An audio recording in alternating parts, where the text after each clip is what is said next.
Imagine being the personal advisor to the most unstable, violent ruler on earth. Now imagine that ruler is your former student, and he's starting to murder people. Do you stay and try to control the damage, or do you walk away and let the empire burn? This was Seneca's real life, and his answer tells you everything about the limits of Stoic philosophy. Seneca wasn't always Nero's mentor. He was born into power, yes, wealthy, well-educated, a natural orator. He commanded attention in the Senate. His essays were read throughout the empire. His wealth came from Spain, from estates and mines that made him one of the richest men in Rome. By any measure, he had already achieved everything. But in the year 41 AD, that privilege became a liability. He said something that offended the Emperor Caligula. Or maybe he didn't say anything at all.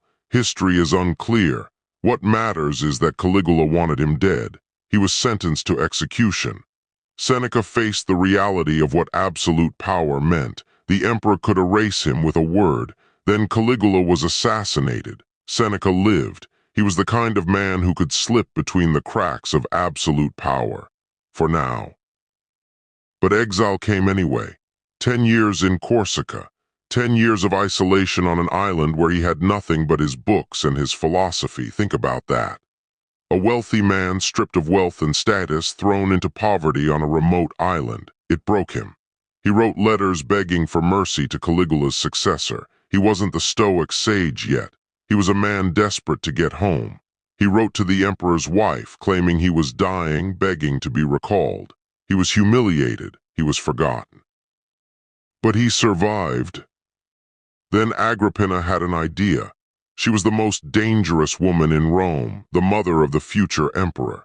And she needed someone to tutor her son, someone educated, someone trustworthy, someone she could control. That was Seneca. In 49 AD, after a decade in the darkness, he was recalled to Rome. His exile ended, and his real imprisonment began. Nero was 12 years old when Seneca arrived, already strange, already cruel, already showing signs of the man he would become. Ancient historians record his callous remarks, his disregard for other people, his obsession with theater and spectacle. But he was still just a boy, and Seneca took the task anyway. Maybe he saw potential. Maybe he was grateful just to escape Corsica. Maybe he believed that a philosopher could shape the mind of a future tyrant. We'll never know, but he tried.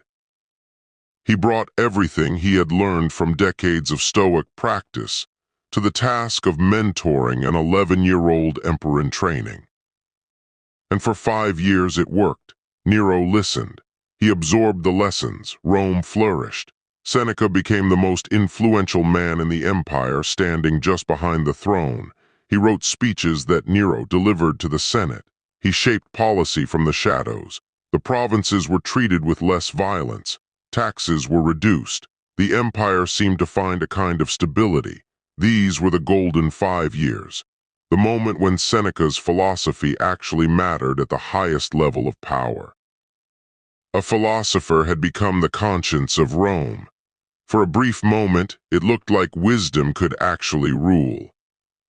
Then it ended. Nero was 17, old enough to want absolute power, young enough to believe his own mythology, young enough to have no restraint. He murdered his stepbrother Britannicus to eliminate a rival for the throne.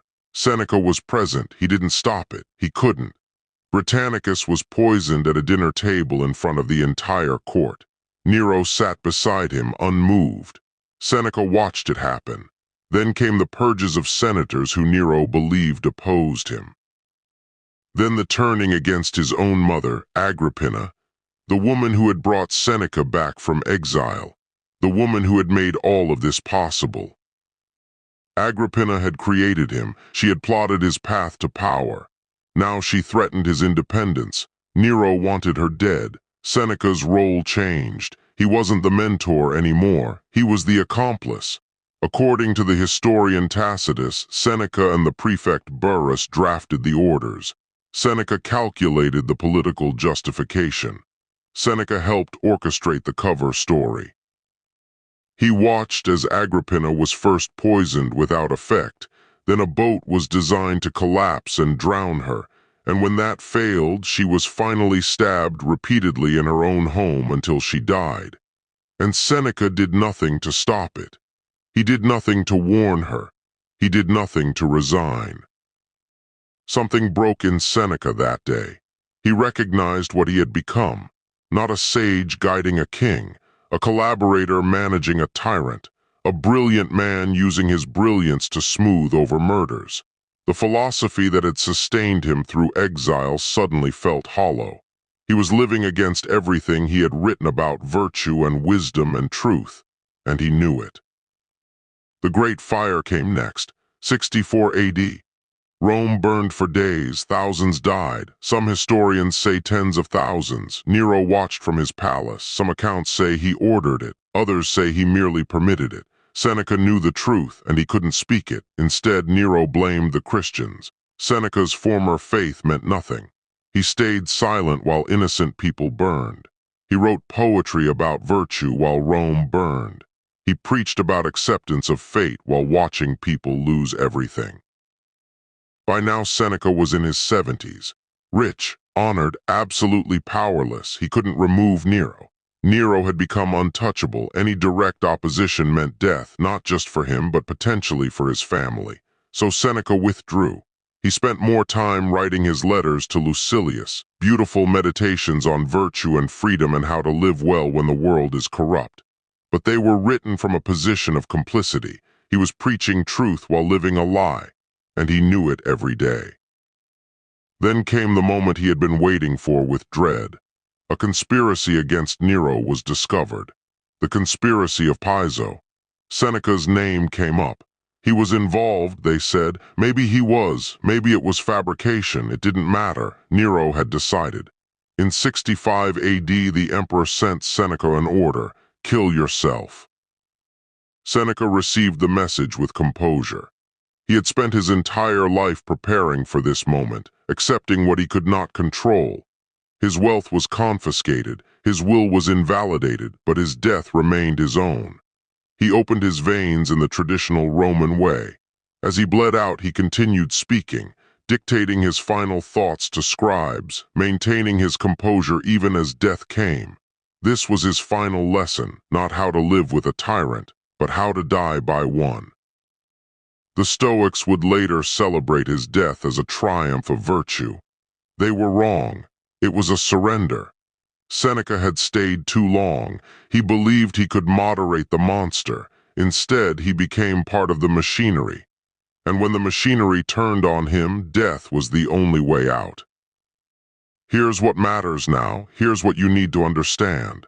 Seneca wasn't weak. He was brilliant. He was virtuous in his own way, but he made a choice. He believed that staying inside power could redirect that power toward good. He believed that he could be a counterweight to tyranny. He was wrong, and his mistake teaches us something crucial. Ask yourself this: is there a relationship in your life where you're staying because you believe you can change the other person?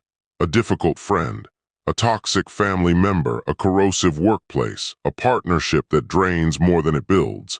Seneca stayed too long. He had the power to leave. He had wealth. He had influence, but he believed he was needed. He believed that his absence would make things worse, and that belief kept him trapped. Write down the honest cost of that relationship, not the hope. Not the potential, the cost. What has it cost you already? What will it cost if you stay another year? Then decide. Seneca's final lesson wasn't about virtue. It was about boundaries. It was about knowing when the game is rigged and having the courage to walk away. Because here's the truth: you cannot control another person's choices. You can only control yours. Seneca tried to mentor a monster. It consumed him. Don't make his mistake. Philosophy is powerful, but it's not a tool for fixing broken people. It's a tool for fixing yourself. And sometimes the most stoic thing you can do is leave. It is not that we dare not because things are difficult, but that things are difficult because we dare not. Subscribe to the Marble Doctrine for more on how the ancient philosophers teach us to live in a world that keeps changing. Thank you for watching.